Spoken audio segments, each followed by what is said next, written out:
한국직업방송과 연합뉴스TV가 함께 만드는 취업 전문 뉴스 투데이 고용플러스입니다.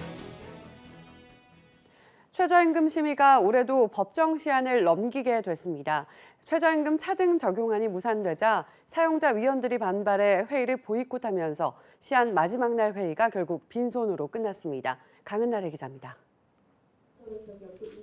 내년도 최저임금 심의 시한일의 마지막 회의. 사용자 위원들 자리가 모두 텅 비었습니다. 전날 표결에서 업종별 차등 적용안이 무산되고 최저임금 시급과 함께 월급도 지금처럼 표기하도록 결정된 데 반발해 회의를 보이콧한 겁니다. 법적기간 내에 사용자 불참한다는 것은 채무에 대한 참 뭐라고 말씀드릴 수 없지만 굉장히 좀 안타까운 일입니다. 그래서 의결 정족수 미달로 회의는 결국 아무것도 결정하지 못한 채 빈손으로 끝났습니다. 최저임금위는 사용자 측에 28일 향후 회의 일정을 논의하기 위한 운영위 개최를 제안한 상태입니다. 어려운 사정임을 제가 충분히 이해합니다만은 가급적이면 위원회를 대표해서 조속한 복귀를 희망합니다. 시한은 넘겼지만 최저임금 고시 시한이 8월 5일인 만큼 다음 달 중순까지만 의결을 마무리하면 됩니다. 하지만 노사가 최초 요구안도 내지 않은 상황이라 마냥 여유 있다고 볼 수도 없습니다. 저희들 나름대로는 상당히 긴급성을 가지고 합의를 위해서 노력하고 있다라고 하는 것을 이해해 주시면 좋을 것 같아요. 1988년 최저임금제를 도입한 이래 법정 시한을 지킨 사례는 8번에 불과합니다. 최저임금 심의가 올해 또 시한을 넘기면서 노사의 줄다리기 협상은 결국 다음 달까지 이어지게 됐습니다. 연합뉴스TV 강은나래입니다. 민주노총 산하 공공부문 비정규직 노조가 역대 최초로 공동총파업을 결의했습니다. 쟁의권을 확보한 조합원이 10만 명인데 다음 달 3일부터 사흘간 파업을 예고했습니다. 신세롱 기자가 보도합니다.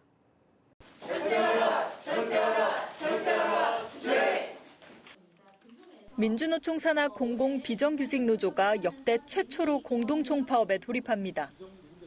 다음 달 3일부터 사흘간 총파업이 이루어지고 파업 첫날인 3일 6만여 명이 참석한 광화문 집회를 열 계획입니다. 공공부문 비정규직 노조는 10만 5천여 명이 참여한 투표 결과 70%의 찬성률로 파업이 가결됐다고 밝혔습니다. 민주노총 공공부문의 20만 노동자들은 7월 3일부터 총파업에 돌입하기로 결정되었음을 분명히 선언합니다. 전국 교육공무직본부가 속한 공공운수노조와 서비스연맹 등이 참여하며 학교 비정규직 노조의 참여로 일부 학교의 급식과 방과 후 돌봄 차질이 예상됩니다. 민주노총은 공공부문 비정규직의 실질적 사용자인 정부와 대통령이 교섭에 응하지 않고 있다고 비판했습니다. 안정적인 노정교섭 틀을 만들고 협의에 나설 것을 요구합니다. 이와 같은 교섭에도 나서지 않고 저희 요구를 수용하지 않는다면 이로 인해 발생하는 모든 책임은 공공부문의 사용자인 정부에게 있음을 분명히 경고합니다. 앞서 이낙연 국무총리는 총파업 예고에 상생 노력에 동참해주길 부탁한다고 호소한 바 있습니다. 이 총리는 고용 안정과 임금 인상 등의 처우에서는 한 번에 수용하기엔 한계가 있다며 실제 파업이 이뤄지면 피해는 국민에게 돌아가는 만큼 파업 자제를 당부했습니다. 연합뉴스TV 신세롬입니다. 인구 감소 속도가 빨라지면서 25년 뒤에는 세종시를 뺀 전국 모든 시도의 인구가 줄어든다는 우울한 전망이 나왔습니다. 다시 3년 뒤인 2047년에는 전체 시도 절반가량은 노인 인구가 40%를 넘을 것으로 예측되는데요. 시도별 장래 인구 전망 이승국 기자가 전해드립니다. 서울시 인구는 지난 2009년 정점을 찍은 뒤 감소 추세를 보이고 있습니다. 감소폭은 점점 더 가팔라져 1,000만이던 인구는 2047년엔 832만 명 선까지 줄어들 것으로 예측됐습니다. 이보다 3년 앞선 2044년부터는 성장하는 계획 도시인 세종시를 빼면 전국 모든 시도의 인구가 감소할 전망입니다. 이런 전망은 시도별 인구 이동을 고려한 건데 이를 제외하면 불과 14년 뒤인 2033년부터 세종을 뺀 전국 시도 모두 출생아보다 사망자가 더 많은 상태에 도달하게 됩니다. 자연스럽게 고령 인구가 차지하는 비중은 높아집니다. 15세에서 64세 사이 생산 연령 인구는 2017년 3,700만 명에서 30년 뒤에는 1,200만 명 가까이 줄어 2,500만 명만 남습니다. 전체 인구의 절반 수준입니다. 25에서 49세 주요 경제활동 인구가 총 인구에서 차지하는 비중은 2044년 이후에 모든 시도에서 30% 미만으로 낮아질 전망입니다. 2047년에는 전남과 경북, 부산 등 전국 시도 17곳 중 8곳에서 고령 인구 비중이 40%를 넘어설 것으로 통계청은 내다봤습니다. 또 전남과 경북, 강원, 전북은 2047년이 되면 전체 인구를 나이 순서로 세웠을 때 한가운데에 있는 사람의 나이인 중위 연령이 60세를 넘을 것으로 전망됐습니다. 연합뉴스TV 이승국입니다. 지난해 중소기업들이 느끼는 대기업과 동반성장 체감도가 1년 전보다 떨어진 것으로 조사됐습니다. 동반성장위원회와 공정거래위원회는 27일 서울 팔레스 호텔에서 2018년도 동반성장지수 평가 결과를 발표하면서 지난해 동반성장지수 체감도 평점이 79.3점으로 1년 전보다 1.2점 떨어졌다고 밝혔습니다. 기업별 동반성장지수에서 최우수 등급을 받은 곳은 삼성전자, 기아자동차, LG전자, 네이버 등 31개 기업입니다. 반면 타타, 대우상용차, 한솔섬유 등 7개사는 최하위 등급을 받았습니다. 서울시가 올 하반기 7호선 공릉역 일대를 비롯해 강북 5개 지역에서 역세권 활성화 사업을 시범적으로 시행하고 내년에 확대합니다. 이번 사업은 해당 역세권 개발 사업자에게 용적률 상향 혜택을 주는 대신 용적률 절반을 공공주택과 공용주차장 등 공공기여로 받는 방식으로 이뤄집니다. 서울시는 역세권을 중심으로 주거와 비주거 기능을 결합한 복합 개발을 통해 콤팩트 시티를 만들겠다고 밝혔습니다. 줄어드는 인구 늘리려는 지방자치단체의 노력과 심각한 집값, 일자리 문제가 겹쳐 몇 년간 귀농 기촌 인구가 쭉 늘어왔죠. 그런데 지난해 귀농 가구는 2년째 줄었습니다. 반면 30대 이하 귀농 가구 수는 역대 최대였는데요. 중장년층의 회귀성 귀농 대신 청년층의 창업형 귀농이 늘어난 겁니다. 이재욱 기자입니다.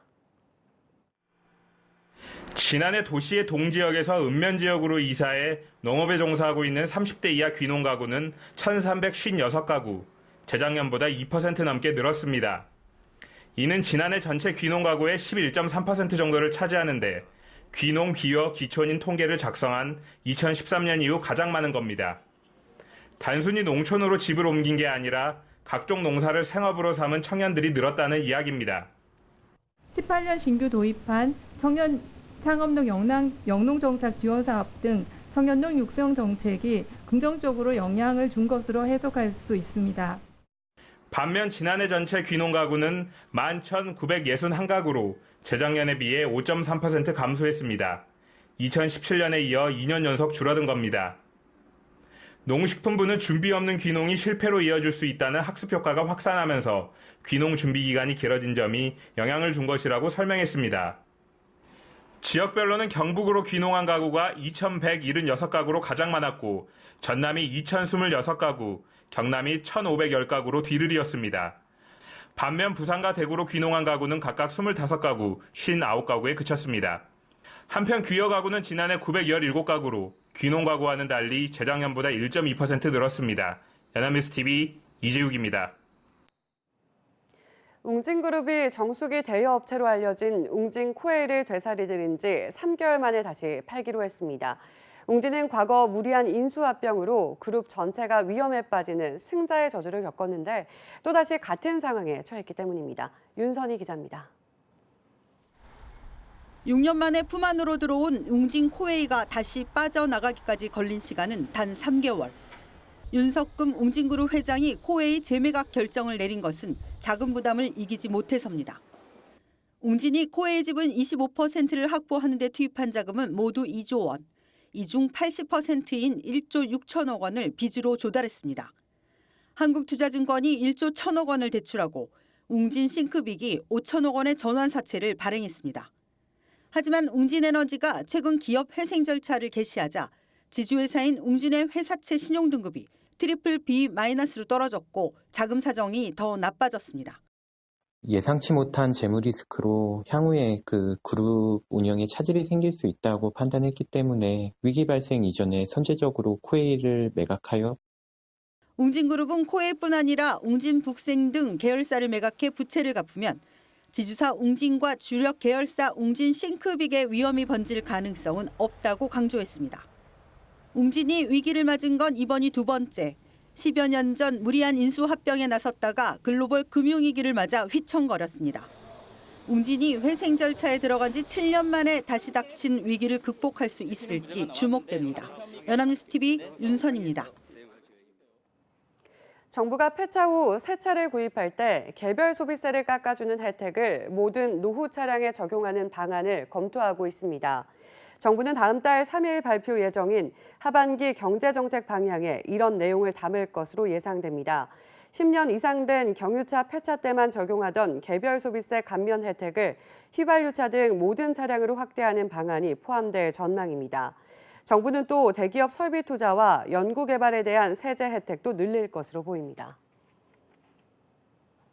경기 동행 지표가 1년 2개월 만에 처음 반등했지만 산업 생산과 설비 투자는 석 달 만에 동반 감소로 돌아섰습니다. 통계청의 5월 산업활동 동향을 보면 지난달 전체 산업 생산과 설비 투자는 4월보다 각각 0.5%, 8.2% 감소했습니다. 3, 4월 나란히 상승하다 지난달 함께 떨어진 겁니다. 반면 소비를 뜻하는 소매 판매액 지수는 0.9% 증가했고 특히 현 경기 상황을 보여주는 지표인 동행지수 순환 변동치는 4월보다 0.2포인트 올랐습니다. 동행지수 순환 변동치가 상승한 것은 14개월 만입니다. 향후 경기 전망 지표인 선행지수 순환 변동치는 0.2포인트 하락했습니다. 서울 강남을 비롯해 강북 일부 지역의 아파트값도 오름세로 돌아섰습니다. 이 같은 상승세가 이어지며 다른 지역으로 확산하면 정부가 8월쯤 부동산 추가 규제 카드를 꺼낼 수 있다는 전망이 나오고 있습니다. 배삼진 기자입니다. 이번 주 서울 아파트 값이 33주 만에 하락세를 멈추고 보합을 기록했습니다. 지난주 보합이었던 서초구는 0.03% 오르는 급등세를 보였고 강남구와 송파구 역시 지난주 대비 0.01%씩 가격이 올랐습니다. 감정원에 따르면 서울에서 상승으로 돌아선 지역은 12곳으로 이 중에는 광진구와 노원구, 은평구, 영등포구, 동작구가 있습니다. 종로구와 중구, 금천구와 관악구, 도봉구는 보합을 나타냈고 나머지 지역은 하락폭이 줄었습니다. 시장 저변에 바닥 심리가 팽배해져 있고 서울에서의 원활한 주택 공급이 쉽지 않다는 점도 상승세의 이유로 작용하는 분위기입니다. 강남 재건축 단지의 매물 소진으로 시작된 오름세는 이제는 강북 지역까지 확대되고 있습니다. 실제로 노원구와 도봉구, 강북구에서는 6억 원 미만 아파트들의 거래가 늘면서 최고가를 경신했습니다. 부동산 시장 움직임을 예의주시하고 있는 정부는 민간주택 분양가 상한제와 재건축 연한 확대, 세제 강화 등 집값 상승에 대비한 카드를 검토하고 있습니다. 여름 비수기에도 집값이 안정되지 않으면 9월 성수기를 앞둔 8월쯤 대책이 나올 수 있습니다. 다 보고 있기 때문에 상황이 조금이라도 과열될 것처럼 보인다면은 저희가 그동안 지금 준비하고 있는 정책들을 즉각적으로 시행하겠다. 다만 최근 오름세가 지난해 말부터 이루어진 거래 절벽에 따른 기저효과일 가능성도 있어 향후 매매 추이를 지켜볼 필요가 있습니다. 연합뉴스TV 배삼진입니다.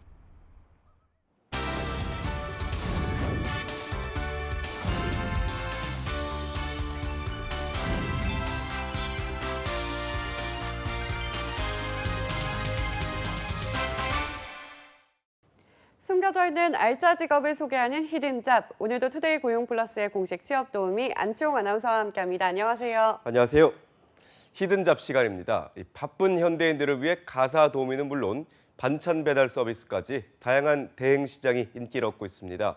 오늘은 그중에서도 경력 단절 여성 혹은 정리를 좋아하는 남성분들에게도 적성에 딱 맞는 유망 직업을 소개시켜드리고자 합니다.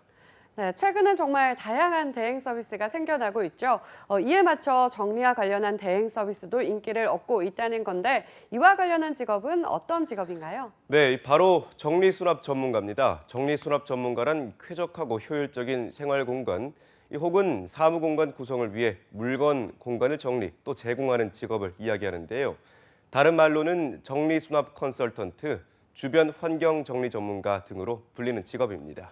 네, 물건이 많은 저에게도 꼭 필요한 직업 같은데요. 그런데 일상적인 작업이라고 생각할 수도 있는 것이 정리정돈인데 이러한 정리수납에 대한 수요가 많은 편인가요? 네, 아마 그렇게 생각하시는 분들도 많겠지만 이 정리수납 전문가란 직업은 국내는 물론 국외에서도 인기입니다. 먼저 영상을 보시겠습니다. 이 화면을 보시면 한 동양 여성에게 사인을 받으려는 서양인들의 행렬이 보이실 겁니다. 보기만 해도 엄청난 인기라는 걸 알 수 있는데요. 화면의 여성은 곤도 마리에라는 일본 최고의 정리수납 전문가입니다. 정리 컨설팅을 진행하며 정리수납과 관련한 책을 출간해서 일본은 물론 우리나라 등 다양한 국가에서 베스트셀러가 되기도 했죠. 지난해부터는 아예 미국으로 건너가 미국의 일반 가정집에 방문해 정리를 해주는 TV 프로그램에 출연했는데요. 영어를 하지도 못해 이 성우를 써서 더빙해야 할 정도였지만 그녀의 방송은 미국에서 선풍적인 인기를 끌며 책 역시 미국에서만 600만 부가 팔렸다고 합니다. 와, 정말 대단하네요. 미국에서 책이 600만 부 가까이 팔렸다는 건 그만큼 많은 이들의 관심을 집중시켰다는 거잖아요. 네, 그렇습니다. 이른바 곤도마리에 효과라는 단어까지 나왔을 정도인데요. 이렇게 곤도마리에가 인기를 끈 이유는 최근 소비 지향적인 사회 분위기로 인해 집안에 물건이 넘쳐나며 정리조차 쉽지 않은 상황까지 발생을 하게 된 거죠. 하지만 이렇게 최근 물건이 포화되는 상황에 지쳐 미니멀리즘 등 보다 간소하고 정갈함을 추구하는 가치관이 전 세계적으로 퍼지고 있는데요. 이 때문에 정리수납 전문가가 인기를 얻게 된 겁니다. 한국고용정보원에 따르면 전 세계 관련 정리수납 산업 규모는 연간 약 10억 달러로 추산하고 있는데요. 우리나라 역시 예외는 아닙니다. 2015년엔 고용노동부 한국직업사전에 정리수납 전문가가 정식 직업으로 등록됐고 시장의 규모 역시 점점 커지고 있다고 합니다. 국내는 물론 전 세계적으로 봤을 때도 정말 유망한 직업이군요. 그렇다면 정리수납 전문가는 어떻게 일을 하게 되나요? 네, 우선 정리수납 의뢰가 들어오면 고객의 집에 직접 방문을 하거나 집안 곳곳에 사진을 통해 온라인상으로 작업량을 가늠해 봅니다. 이후 고객과 비용을 협의하게 되면 직접 방문해서 정리를 시작하는데요. 집안의 물건들을 일제히 버리고 고객과 상의하며 버릴 물건, 기부할 물건, 자주 쓰는 물건, 자주 쓰지 않지만 버리지 않을 물건 등으로 구분을 해서 정리를 한다고 합니다. 이후 고객의 취향에 맞게 효율적으로 수납 공간을 배치해서 다시 물건을 정리해서 넣는 거죠. 냉장고 정리 역시 정리수납 전문가의 영역 중 하나인데요.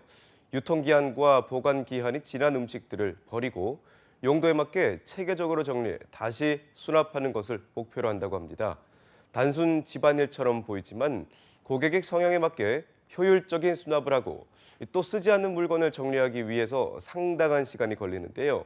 인원에 따라 조금씩 차이가 있지만 보통 9시간에서 12시간 정도의 작업 시간이 소요된다고 합니다. 와, 이래서 정리수납에도 전문가가 따로 필요한 것이군요. 더구나 맞벌이 가구가 늘어난 지금 상황에서 정리수납을 따로 도와주는 전문가가 있으면 물건 정리가 될 뿐더러 효율적으로 활용할 수 있으니 바쁜 일상에서 큰 도움이 될 것 같은데요. 그렇다면 이렇게 정리수납 전문가가 되기 위해서는 어떻게 해야 될까요? 네, 정식 전문가가 되기 위해선 민간 자격증인 정리수납 전문가 자격증을 따는 것이 좋은데요. 먼저 2급을 따기 위해선 15시간의 교육을 받고 시험을 치러야 하고 고객 상담이나 강사 자격을 갖는 1급을 따려면 2급을 딴 다음 50시간의 추가 교육을 받아야 합니다. 일반적으로 자격증을 취득하는데 10만 원에서 45만 원 정도가 필요하지만 최근엔 지역의 사회복지관이나 여성인력개발원에서도 저렴한 가격에 강의를 개설하고 있어서 관심이 있다면 우선적으로 지자체의 부설기관을 살펴보시는 것이 좋습니다. 자격증을 취득한 후엔 정리수납 컨설팅 회사에 취업하거나 프리랜서로 활동할 수 있는데요. 보수는 경력에 따라 의뢰 건수당 8에서 15만 원 정도를 받게 된다고 합니다. 무엇보다 직업적인 문턱이 낮기 때문에 정리정돈을 좋아하고 세심한 성격을 가진 경력단절 여성이나 은퇴자에게 꼭 추천드리고 싶은 직업입니다. 네, 풍요가 넘치다 못해 지나친 사회가 새로운 직업을 탄생시켰습니다. 누군가의 일상을 정리해주고 삶을 보다 쾌적하게 살 수 있도록 도와주는 것만으로도 직업적인 보람 역시 클 것 같다는 생각이 드는데요. 정리수납 전문가 관심이 있는 분들이라면 꼭 도전해 보시기 바라겠습니다. 지금까지 히든잡 안치홍 아나운서였습니다. 고맙습니다. 고맙습니다. 지금까지 투데이 고용플러스였습니다. 오늘 저희가 준비한 내용은 여기까지입니다. 함께해 주신 여러분 고맙습니다.